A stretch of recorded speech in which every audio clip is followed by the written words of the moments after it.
right now. John McMullen is lapping the field. The listeners love McMullen, and I feel like the guys on Fox or CNN or MSN, I am predicting, I can predict that John McMullen will win your favorite Sports Bash segment of the year. Congratulations, John. Well, I appreciate it. I didn't have my remarks thought of beforehand, but I will say I'm surprised considering some of my Twitter followers who like to insult me. Well, if we went by Twitter follower trolls, I probably would be out of a job by now. Yeah, that's a fair point. They tend to come out of the woodwork. Yeah, especially when the Sixers lose. And never when I predict an Eagles game correctly, which is about, 13, 14 times this year. But the 2 or 3 I got wrong, woo, they come out. They come after you. Hey, John, real quick before we talk a little bit about the game and some football here, you lived in Minnesota and covered the Vikings for some time, correct? Yeah, about 8 years. So I am intimately familiar with the Mall of America, although they've changed things. When I was there, the amusement park in the middle of the mall was Snoopy and Peanuts related. Now, evidently, it's Nickelodeon, which I'm very upset at. I was a big Snoopy fan. By the way, he's speaking of the Mall of America. We will be broadcasting live from the Mall of America next Thursday and Friday here on the Sports Bash. Not for nothing, Mike Gill. I know John knows this answer. Do you know what famous Minneapolis sports institution was knocked down to then thereby make way for the Mall of America? No. John? Well, you had 2, really. You had Met Stadium and the Met Center. Right. Which are in the same area. And obviously, Met Stadium was the first Viking stadium before the Metrodome. Also, the Twins played there. And the Met Center is where the old Minnesota North Stars. That's it. Pete's wheelhouse. That's the one I was thinking of. They played. Yeah. Norm Green was the owner of that franchise, and they had the white, orange. I mean, the seats were just, they couldn't be more uncomfortable and cheap. Now, John, are you from Minnesota? No, I am from New Jersey. I moved out there for work, and then I moved back. So I was originally born in this area. So, but I've lived in a few different places. As you know, with this industry, you tend to go in different places. And John, speaking of different places, what can you tell us about this Skyway system that apparently connects all of Minneapolis, and this is the way to get around? Yeah, I was going to say, can you give us a little lay of the land out there for our listeners who are going to the Super Bowl? Because I've been getting a lot of questions. I've never been to Minnesota, so I can't really direct and help anybody. Yeah, well, save your life, the Skyway system in downtown Minneapolis. The beauty is the Target Center, which is where the Timberwolves play, is on one end of town, and the new Viking Stadium's on the other end of sort of downtown Minneapolis, and the entire thing is connected by Skyway. So you do not have to go outside if you do not want to, and I would recommend you do not go outside. And it's not because it's unsafe in terms of violence. It is because it is so cold. City. Yeah, it's a beautiful city. It's a very clean city. But, yeah, it's just miserably cold this time of year. The problem is, and people don't care, for us, the Mall of America is nowhere near downtown. It's about a half hour away. So all of the media stuff in Radio Row and where the show will be is in Bloomington, where Pete said the North Stars used to play. And the stadium is downtown Minneapolis, which, as I said, is about a half hour away. So if anybody's heading out there for Super Bowl 52, Thursday and Friday, we will be doing the show live at the Mall of America. I've already had a couple people reach out on Twitter and said that they are going and they wanted to know where we will be. I don't know our broadcast location. I just know that it will be at the radio at the Mall of America. But I have seen a map, and there's a Shake Shack right where we're going to be. So it's going to be by the Shake Shack. Got to have a Shake Shack burger, PT. There you go. Hey, I'm all about it. And by the way, I'm looking up the long-range forecast. 9 degrees is the high. Feels like -4 on Thursday, and 11 degrees it'll feel like -1 on Friday. So the 19 degrees on Saturday and the 15 degrees on Sunday are going to be balmy days compared to 9 and 11. Yeah, and trust me, 9 and 11 is not that bad. It could be much, much, much worse. As I said, when I first moved to Minneapolis, I always tell this story. I didn't even know you could plug in a car. I didn't know that was an option. Yeah, right out the hole. But when it gets to 20 or 30 below, you got to plug in your car, or it's not going to start. I'm looking at the map here. We've got the Shake Shack. You got Panda Express. It looks like they got us in the food court there, so that'll be good for all of us. They got the T-Mobile stores right there. A place called Sweet Jesus. Sweet Jesus is the name of this place. So come and find us. If you're heading out to Radio Row, we'll be at the Mall of America on Thursday and Friday. Let's look at some stuff, John, today from practice. And a familiar face was on the sideline, Sans Kane, but with some news. And he wasn't supposed to speak or wasn't scheduled to speak, but Carson Wentz spoke, and he revealed a little couple things. Yeah, and he just kind of showed up and popped in at practice. And obviously we only get to see about the first 10 or 15 minutes, and he sauntered in. No cane. Obviously he had kicked the crutches a couple weeks ago, ditched those, and he moved on to the cane. Now he's just walking around with his brace. So obviously there's incremental improvement. Stood and watched practice, and I guess he felt like talking, and there was a media crush around his locker. Got some good video of Nate Sudfeld trying to get a look at it from his perch. You should check that out on Twitter, at JF McMullen. But he did, and we kind of knew this because there's this whole sort of new thing where doctors around the country, David Cho would be the most famous, who used to be the Chargers team doctor. They kind of look at video and diagnose injuries. So we kind of knew Carson also tore his LCL when he tore his ACL, but it was never confirmed by the Eagles. Today it was confirmed by Carson. He did indeed tear his ACL and his LCL. So that has people panicked, but it really doesn't change any of the rehab timetables or anything of that nature. And it was kind of already known, and it's not the first time that's happened. So I think people are maybe being too panicky about that. It's not as big as a deal as you might assume it is. John, you said that it was kind of a surprise that he was going to talk. It wasn't announced ahead of time. It wasn't in any of the media advisories. How much do you think this was Carson saying, look, let me talk now, get this out of the way. They'll have some quotes for me, and then they'll absolutely leave me alone in Minneapolis? I think it was definitely partially him, obviously. I think if he didn't want to talk, he certainly wouldn't have to at this stage as an injured player.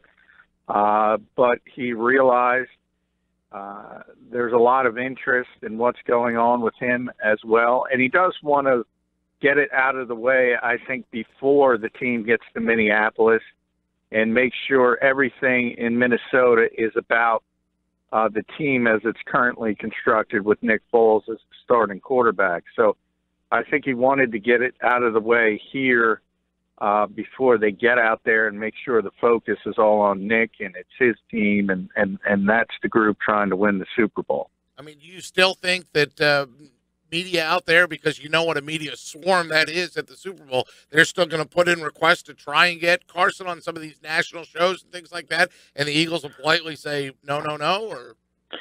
Yeah, I mean, there's so many, especially during the week. You have everything from entertainment shows, far more than the normal sports media, in the crush. And they'll certainly get requests, but I can't imagine that they're going to grant them. As I said, I don't think the best look would be to have Carson Wentz out there as sort of a media personality, creating sort of a a dichotomy with the team that's going to play the Super Bowl. Because, look, behind the scenes, we all know, I've said it time and time again on the show, I don't care if Nick Foles throws for another 7 touchdowns in the Super Bowl. Week 1 of next season, Carson Wentz is the starting quarterback of the Philadelphia Eagles if he's able and if he's healthy. And I think the last thing the Eagles want to do is create even more pressure on Nick by pointing out to the fact that, hey, the second-team All-Pro, the could-have-been MVP is not there. They just want to focus on the game and what they do to have to win it. Can you quantify in your mind, John, the impact, though, that Wentz has had on Nick Foles, just when he's physically, because now you see the shots of those two huddled on the bench together, having discussions together. Do you put stock in the fact that Wentz being able to be the Foles whisperer, if you will, this is what I'm seeing, this is what I think is happening out there, has helped Nick Foles? I don't know how much that is. I mean, they're friends. They're really close friends, and so is, you could add Nate Sudfeld to that list as well. I would say this quarterback group is much, much, much closer than, say, last year's, leading up to the trade when Sam was here and Chase Daniel and Carson as the rookie. This group is really, really close. And they are good friends, and they laugh together, and they enjoy working together. So from that environment, he's certainly given him some backup and confidence and try to get him on the right path. But, the question was asked, are you sort of like Coach Carson now? And he was quick to say no. I mean, he doesn't have anything to do with the game plan or anything of that nature. I think it's more of just being his friend and trying to make sure you support Nick Foles as much as possible. John McMullen, 97.3 ESPN.com. We'll be in Minnesota all week long for the Eagles and the Patriots, and we'll certainly have full coverage next week right here on the Sports Bash. The fact that he was there walking around, I guess, with no cane or anything, I guess he still has to have a brace on, right? He's not just walking around bare knee. Yeah, no, he has a big stability brace Gotcha. On his left leg. But he did, when he came in the locker room, he didn't have it on.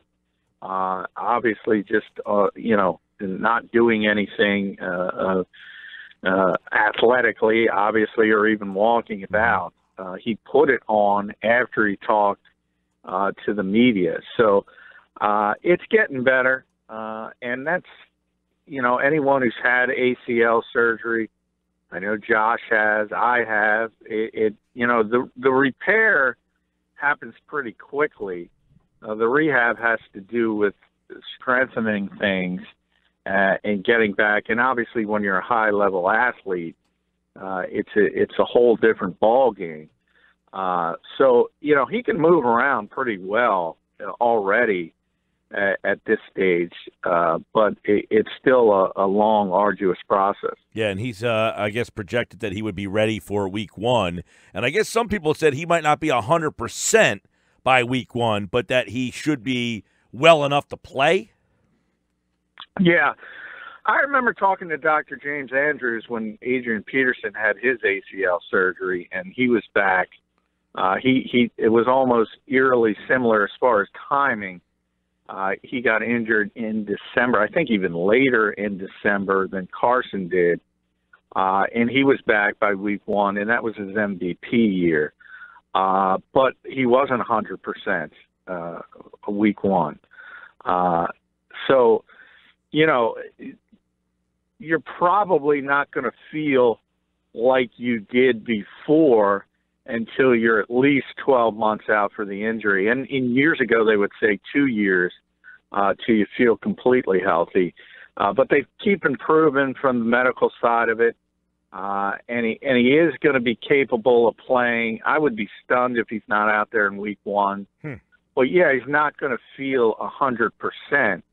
But a lot of that has to do with the mental hurdle aspect of it as well, because there's a mental aspect to the rehab of this injury. You got to feel confident in the knee after such serious injury. And he kind of indicated that this injury has not opened his eyes or made him, afraid to play the game the way that he plays it. Yeah, and I didn't expect anything differently. I think people – because sometimes these guys get this injury, John, and say, you know what, I realize I can't be doing this. I got to be more Cam Newton. In fact, the ACL injury really changed McNabb. I mean, he wasn't the same guy after that injury. Yeah, I mean, there's a lot of people, and it doesn't even have to be an injury. I mean, if you talk about Donovan, he was so hell-bent on proving to people he could be a pocket passer. I think as good as he was as a player, I think he could have been even better if he wasn't concerned about the outside noise and just did what he did and just be a really, really good player. And I think that's Carson's mindset, is the fact that it's a very, very fine line. Part of what makes him Carson Wentz to begin with is sort of this reckless style at times, and his ability to extend plays, his ability to make something out of nothing. And if you take that off the table and he says to himself, I'm just going to stay in the pocket, I'm going to try to be Peyton Manning, he's not going to be the same player. So I understand the concern that you're susceptible to injuries, more so if you're doing some of the things Carson does, and that's true. But if you stop it, you're also not going to have the same player. So you just got to let him play. Hey, John, no Timmy Jernigan today. Looks like he was sick, according to the report. But what about Donnell Ellerbe? Will he be ready, and what does he add? Because when he missed last week, Najee Good was the guy that filled in, and I'm pretty sure, if I'm not mistaken, Najee Good was the guy that Kyle Rudolph ran right by and scored the touchdown pass. Yeah, he was. It doesn't matter much when you win 38-7, but that was probably the only low light for the Eagles in that game. And it's been a concern. I mean, they don't have a good middle linebacker at this stage. Now, the good news is they don't play a lot of what is conventionally a base defense, a 4-3. People think about that, but that's a sub-package now. The majority of the time, the Eagles are going to be in nickel or dime defense, and that means there's only two linebackers or one linebacker on the field, and that means guys like Ellerbe or Najee Good aren't getting a lot of reps anyway. And then you look at the opponent, and that's obviously the New England Patriots, and you're not going to play a lot of base defense against Tom Brady with all those receivers and all those running backs that can come out of the backfield. You're going to want the extra defensive back on the field. So I don't think it's that important for this game, to tell you the truth. But in a different environment, Ellerbe is a bigger guy. He's more of a run stuffer. He can help you against, say, a big back. I think when you saw the game where he first got in there, it was pretty much that Oakland game against Marshawn Lynch. That wasn't a coincidence. They were concerned about the power running game. I don't think you have to be concerned about that with the Patriots. We're talking with John McMullen here. The Eagles injury report for today, just Jernigan illness. Jay Ajayi limited, full for everybody else, including Ellerbe. Patriots, interesting on their injury report. They have Tom Brady full, Devin McCourty full, a couple of other guys limited, did not participate. Rob Gronkowski, game status, out. That was just tweeted out recently. Now, I don't know if they're going to update that or not, but is there some concern, do you think, from the Patriots people that Rob Gronkowski is struggling to pass the protocol here? Because if it's this time next week and he's still in the same spot, I guess you get a little bit more concerned. But, some of these things take more than just 2 weeks. Yeah, they do. But from everything I've heard from people in Boston, they expect them to play. It doesn't matter this week. Obviously, it could have been much different if you don't have the bye week. And he's one of the most difficult players in the NFL to match up with, obviously. It's a concern when he's out there. I can't imagine he's not going to be cleared by next Sunday, a week from this Sunday. But stranger things have happened. I would be stunned, though. I wouldn't count on it. And certainly the Eagles are not preparing like Rob Gronkowski is not going to be there. They expect him to be there, and that's one of their biggest issues. Who do you think who gets that assignment? Oh, it's got to be Malcolm. Yeah, Malcolm Jenkins. I think that's interesting. I also think the Amendola matchup's a problem. Yeah, I'm not so sure because Patrick Robinson has been so good as a slot corner, and they've faced better slot receivers than Danny Amendola this season, who's a very good player. If Julian Edelman was there, I might have a different take on that. But I just feel like that kind of guy always gives this team issues. It's the guy, in the past it's been Crowder has been a problem. And this year Crowder not as bad. Didn't hurt him as much. The kid from Dallas, what the heck's his name? Beasley. Yeah. Those guys seem to give them issues. I think you're 100% right before this season, before Patrick Robinson got here, because they always had problems with slot receivers, really good slot receivers. But now they got a really good slot corner, arguably has been the best slot cornerback in professional football. So now you look at those kind of matchups and you're not as concerned. He's done it all year. There hasn't even been a blip on the radar as far as Patrick Robinson as production. Last week it was the pick six that completely turned the game around. Adam Thielen was hurt, playing with a couple broken bones in his back, so he wasn't his typical self. But nonetheless, that's a better receiver than anybody New England can line up with. And the Eagles did a solid job when he was in the slot. So I'm not as concerned about that. But the Gronk issue, that's the one you really got to circle. You're talking about a 6'7" guy who's bigger and stronger than anybody who can cover him, and he's faster. If you try to put a linebacker on him, he's faster than every linebacker in the league. It's almost like he was created in a lab. I don't know how you do it, and especially when you talk about the back shoulder throws, which are so difficult to defend against normal receivers. And then, as I said, you got a 6'7" guy and a quarterback who places the ball better than just about anybody. And I talked to Rodney McLeod about that yesterday, and he said it's the one indefensible play in football. If the quarterback places the ball on the receiver's back shoulder, there's not much you can do. And it's a small margin of error, but that small margin for the quarterback becomes much bigger with Gronk because the catching radius is so huge. He's so big. So that, to me, is the biggest matchup problem for the Eagles' defense.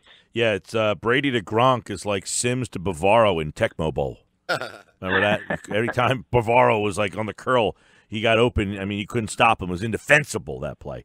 John McMullen at JF McMullen.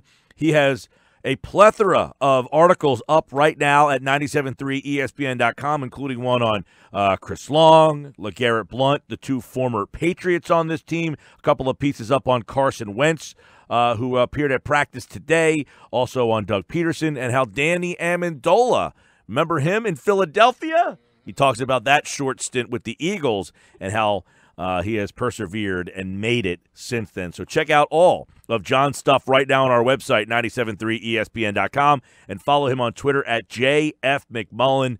And about 1 hour from now, he will probably win the award for your favorite Sports Bash segment. Thanks, John. Hey, thank you, guys, and appreciate it from all the listeners out there. Thank you.